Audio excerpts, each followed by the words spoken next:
मीनापुर गांव में सोनम अपने माता पिता के साथ रहती थी। सोनम के पापा सिक्योरिटी गार्ड की नौकरी करते थे।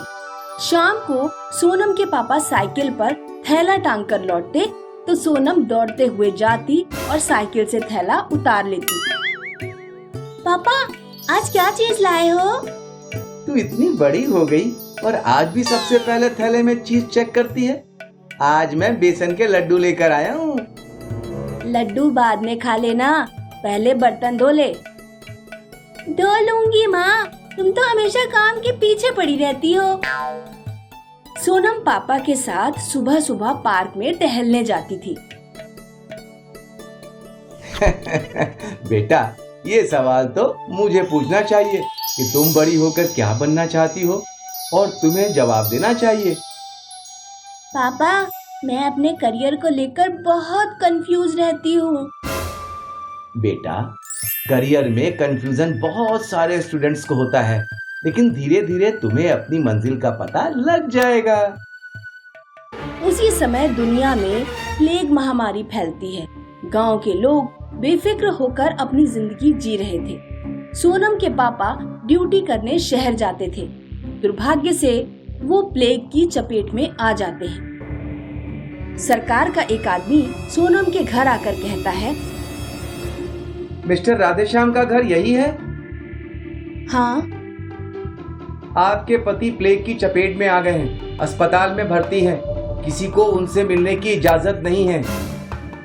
पूरे गांव में लॉकडाउन कर दिया जाता है और किसी को घर से बाहर जाने की इजाजत नहीं होती।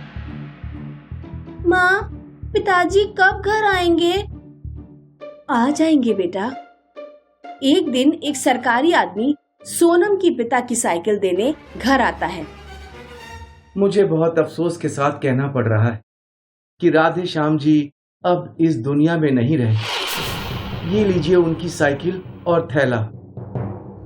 सोनम अपने पिताजी की साइकिल देखकर बहुत रोती है। सोनम के परिवार की मुश्किलें यहीं खत्म नहीं होती। महामारी बढ़ते बढ़ते गांव तक पहुंचने लगती है। इसीलिए सरकार लोगों से गांव खाली करवा लेती है और गांव के लोगों को कैंपों में भेज दिया जाता है। माँ, हम अपने घर कब लौट पाएंगे? धीरज रखो बेटा। अंधेरा जब बहुत गहरा हो जाता है तो समझना चाहिए कि सुबह करीब है। 6 महीने बाद सोनम और उसकी माँ वापस अपने घर लौट पाते हैं। माँ, मैंने निर्णय कर लिया है कि मैं एक सरकारी ऑफिसर बनूंगी। 12वीं क्लास कंप्लीट होने के बाद सोनम ग्रेजुएशन कंप्लीट करने शहर चली जाती है और ग्रेजुएशन के दौरान वो सब इंस्पेक्टर के एग्जाम की तैयारी करती है। ग्रेजुएशन कंप्लीट होते ही सोनम एसआई का एग्जाम देती है। फिजिकल टेस्ट में वो पास हो जाती है, लेकिन रिटन टेस्ट में फेल हो जाती है। सोनम अपनी माँ को फोन करके बताती है, माँ, मैं रिटन टेस्ट में फेल हो गई। बेटा, सफलता का असली महत्व वही समझ पाता है जिसने कभी असफलता देखी हो। तुम अपनी तैयारी जारी रखो, अगले साल फिर एग्जाम देना। सोनम 1 साल तैयारी करने के बाद दोबारा एग्जाम देती है और इस बार फिजिकल और रिटन दोनों टेस्ट पास कर लेती है। ट्रेनिंग के बाद सोनम की ड्यूटी रामपुर जिले में लगाई जाती है। एक दिन बस में एक लड़का जा रहा होता है।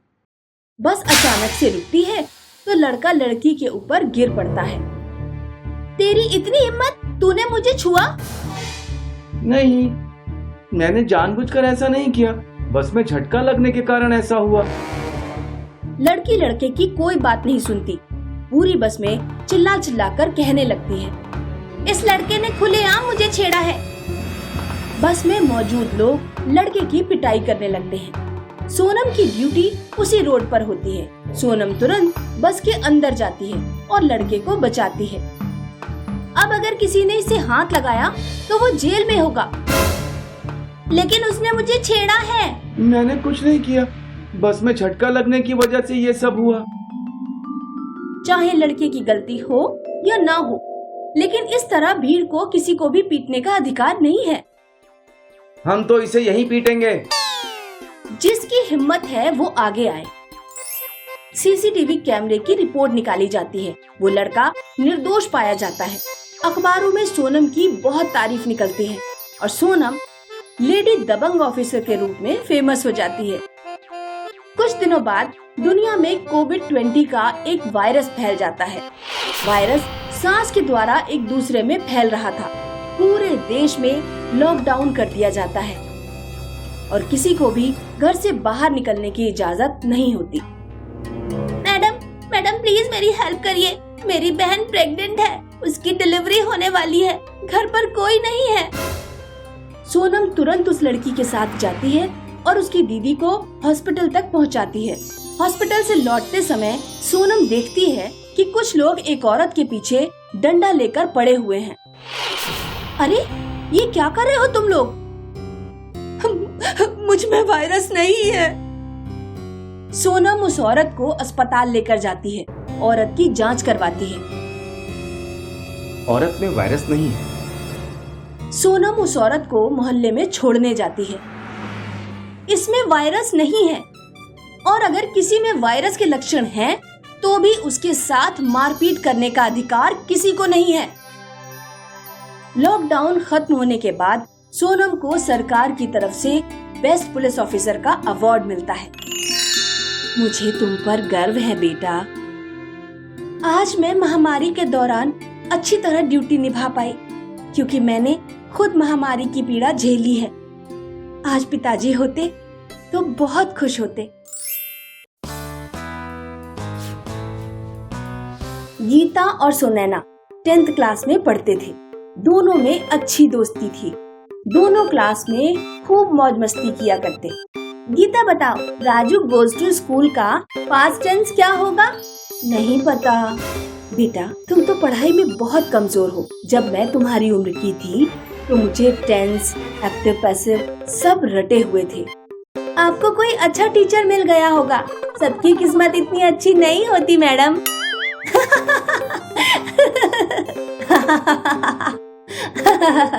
सुनैना तुम बताओ, लिटिल वुमेन की राइटर कौन है? नहीं पता मैम। पढ़ाई पर ध्यान दो तो पता लगे। आपको पता है मैम राहुल, आकाश और सोनू कौन है? मुझे क्या पता। बेटी पर ध्यान दो तो पता लगे। गीता और सुनैना दोनों क्लास से बाहर निकलो। गीता के पापा पुलिस में थे और सुनैना के पापा डॉक्टर थे। पापा अगले महीने आपकी मुरादाबाद से ड्यूटी खत्म होने पर शिमला घूमने चलेंगे। ठीक है बेटा। गीता तुरंत ये बात फोन करके सुनैना को बताती है। सुनैना सुन, हमारी फैमिली अगले महीने शिमला ट्रिप पर जा रही है। तू भी अपने पापा से पूछ ले, फिर हम लोग साथ में ही चलेंगे। पापा मेरी फ्रेंड गीता अपनी फैमिली के साथ शिमला घूमने जा रही है, क्यों ना हम लोग भी उनके साथ जाएं? आप अगले महीने हॉस्पिटल से छुट्टी ले लेना। ठीक है बेटा। अगले दिन गीता और सुनैना बस स्टॉप पर मिलते हैं। अब हम लोग शिमला में खूब मौज मस्ती करेंगे। हाँ, गीता और सुनैना काफी देर तक बस का इंतजार करते रहते हैं, लेकिन स्कूल की बस नहीं आती। यार 8:30 बज गए हैं, अभी तक बस क्यों नहीं आई? तभी बस ड्राइवर खाली बस लेकर आता है। बेटा वायरस फैल गया है, स्कूल बंद रहेगा। कल से पूरे देश में लॉकडाउन है। यार अब स्कूल में ये मौज मस्ती करने को नहीं मिलेगा। दोनों लोग निराश होकर अपने घर लौट जाते हैं। गीता घर पहुंचते ही अपनी मम्मी से पूछती है, मम्मी पापा कहाँ चले गए? बेटा पापा का फोन आया था, वो मुरादाबाद निकल गए। अब हमारी शिमला ट्रिप का क्या होगा? इतने दिनों बाद तो पापा घर आए थे। उधर जब सुनैना घर पहुंचती है तो उसके पापा हॉस्पिटल जाने के लिए तैयार हो रहे होते हैं। पापा शाम को जल्दी आना, बैडमिंटन खेलेंगे। ठीक है बेटा। सुनैना देर रात तक पापा का इंतजार करती रहती है, लेकिन उसके पापा लौट कर नहीं आते। पापा अभी तक क्यों नहीं आए? मैं अभी पापा को फोन करती हूँ। सुनैना अपने पापा को फोन लगाती है। पापा कितने बजे तक आओगे? बेटा आज नहीं आ पाऊंगा, हॉस्पिटल मरीजों से भरा पड़ा है। अचानक वायरस के सैकड़ों केस आ रहे हैं। और सुनो बेटा, घर से बाहर मत निकलना।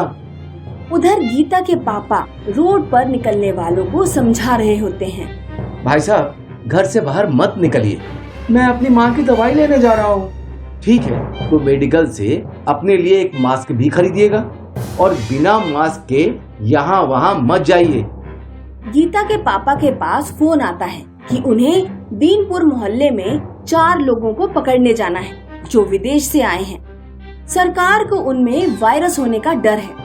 गीता के पापा अपनी टीम के साथ उन 4 लोगों को लेने दीनपुर मोहल्ले में पहुंचते हैं, लेकिन मोहल्ले के लोग पुलिस की टीम पर पथराव कर देते हैं। गीता के पापा के सर में एक पत्थर लग जाता है। पापा, आप घर कब लौटेंगे? रो मत बेटा, मैं बहुत जल्दी ठीक होकर घर लौट आऊंगा। एक दिन सुनैना का गीता के पास फोन आता है। गीता, तुझे पता है वो ड्राइवर भैया थे ना, बस वाले, लास्ट टाइम जिन्होंने हमें इन्फॉर्म किया था स्कूल बंद रहने के बारे में? हाँ, उनकी कोरोना से डेथ हो गई। अभी राकेश ने मुझे मैसेज करके बताया। और हमारी क्लास का गौरव भी बीमार है। क्लास के सारे लोग गौरव के लिए पैसे कंट्रीब्यूट कर रहे हैं।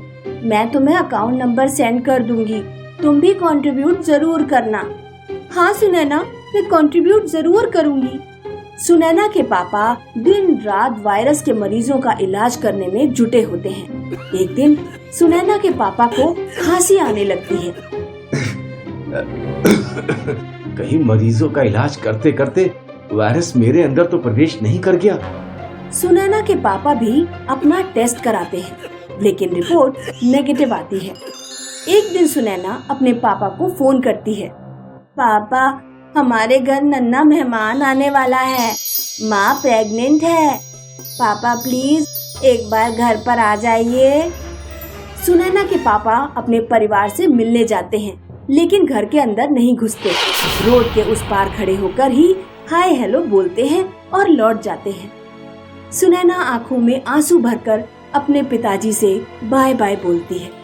वायरस का डर होने के बावजूद सुनैना के पापा लोगों का इलाज करना जारी रखते हैं।